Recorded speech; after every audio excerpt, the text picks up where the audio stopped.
Hello, welcome back to the Wrestling Newsroom. I'm your host, All Things Wrestling, and today we're going to be looking at all the wrestling news from Saturday. We start with a very interesting story. According to PW Insider, Samoa Joe was in Birmingham, Alabama earlier this week for an official diagnosis on his injured knee. He is expected to be out of action for up to 6 weeks. Seriously, I was expecting to hear he tore his ACL, he'll be out for 6 months. But no, it's a lot less severe than we were anticipating, to be fair. So 6 weeks is not bad. He'll just be back. What's that? Mid October. That's not too bad. Just in time for Hell in the Cell pay-per-view, I believe. He's definitely in time for like the end of the month pay-per-view in October, which is good. And then WWE announced on social media that Braun Strowman will be facing Big Show in a steel cage match on Monday Night Raw. I am hyped. I am so hyped for that. That sounds absolutely amazing.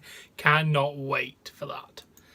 Then we go to an interview with Inside the Ropes. Nikki Bella commented on her future as an in-ring performer in WWE. I really want to make a comeback with Brie. I'm obviously still waiting on my neck to heal. So in 2018, it's going to be time we come back. I'd like 2017, but I don't know if that can happen. The thing is that Bones, that's the thing that sucks about Bones. It's like, grow, come on. Unfortunately, because of my neck, my surgeon doesn't even want me to come back. But he said, you definitely can't ever be full-time again. We saw that when I came back at SummerSlam and went full-time until WrestleMania. I ended up injuring 2 weeks before that. It's tough on my body. Fair enough. I'd like to see him make an in-ring return just for a little bit and be a nice send-off. But I thought she ended it nicely at WrestleMania. There's no need to come back.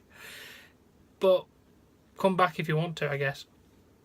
And then Edge talked about advice he'd give other wrestlers. If anyone asks me advice, you need to open up a relationship with Vince. You need to have a dialogue with Vince for him to know that he can invest in you. Otherwise, he doesn't know the person he's investing in. He added, if you're going to stand up for yourself, you better be right. Completely decent advice. Get to know your boss. Let him know who you are so he can personally invest in you. And never open your mouth if you're not right. It's personally just decent advice for any kind of job anyway. And WWE is reportedly working on adding WCW Thunder episodes to WWE Network in the near future. Thunder was a secondary show to WCW's Nitro from January 1998 to March 2001, which was basically what SmackDown was made to be a rival to, but it kicked his ass so bad. SmackDown was so much better, which is cool. And JBL has announced that he'll be stepping back from his weekly announcer role on SmackDown Live to become full-time in his new role Beyond the Sport Global Ambassador. But we won. Congratulations, JBL, but we won. We wanted him to step down with this whole Mauro Ranallo situation, and he's finally stepping down from his announcing role. He's shit anyway, so goodbye, JBL. Bye-bye. Don't hit the door, I'll hit you on the way out. On lighter news from that, though, Darren Young made his in-ring return at SmackDown Friday night WWE Live event in Wichita, Kansas. He competed in the Battle Royale, which was won by Jason Jordan. Congratulations, man. You're back. Good job. And Owens talked about if his promos are scripted.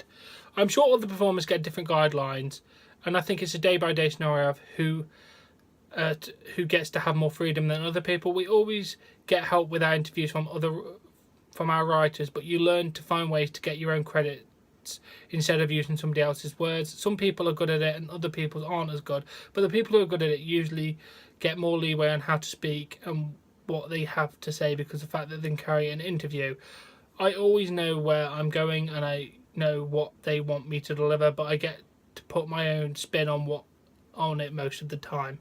Oh, that's good. That's why The Rock gets to his own promos, which is good. And possibly turning face. I don't really know as far as any ideas or plans anyone would have for that. I think I can make anything work. So if I get people to boo me, then I can get people to cheer for me if I want. I'd be up for the challenge. I'd love to see a face Kevin Owens. That'd be amazing. During an interview on Sam Roberts' podcast, Seth Rollins commented on the curb stomp being banned as his finisher. So Vince McMahon was sitting, where Vince McMahon sits on a Monday morning, and he's seeing me on the Today Show, and I look great in a suit. I'm representing the company. I look great in a suit. I'm wearing the title. He sees a package of me stomping another man's head to the ground and it being called the curb stomp on national television. And he thought to himself, well, that's not a good representation of what I want my top guy to do.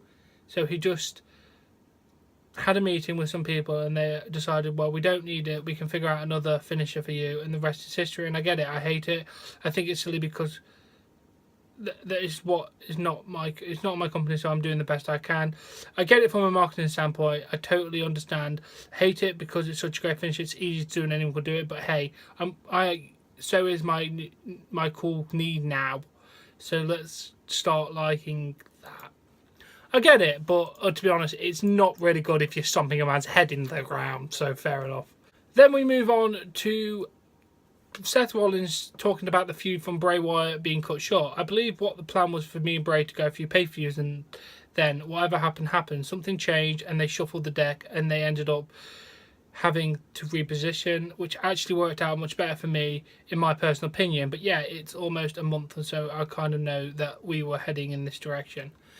But to be fair, I kind of think it's a lot better with what you're doing now, Seth. To be honest, you and Dean Ambrose back together is amazing. And I'm just going to play the audio from here because you can hear it. But this is Ric Flair on his first promo since his recent surgery. And to all my fans out there, let it be known worldwide that Nature Boy, woo, is back up and running. Look at all that I can look. I want to tell all my fans out there, thank you for all the love, support, and I will see you in a very, very, very, very, very, very near future. Woo! That was a lovely promo. He said, I'm back. Thanks to everyone for support these past couple of weeks. I ain't dead yet, motherfuckers. Woo. That's a t-shirt. It says, I ain't dead yet, mother. And like F. 3 stars. E-R-S. Absolutely amazing t-shirt. I do need that, to be fair. But yeah, that's absolutely amazing. Congratulations, Rick. You're back up and healthy. You do look quite getting on the health train, to be fair again, mate. You are looking a bit healthier, which is really good. Congratulations, mate. I'm happy for you. We're all glad and relieved that you're all doing all right. Now, that has been the wrestling news. As always, if you have enjoyed it, please give this video a like. Please support me on Patreon. Link in the description below. Subscribe to see more content, and I'll catch you later.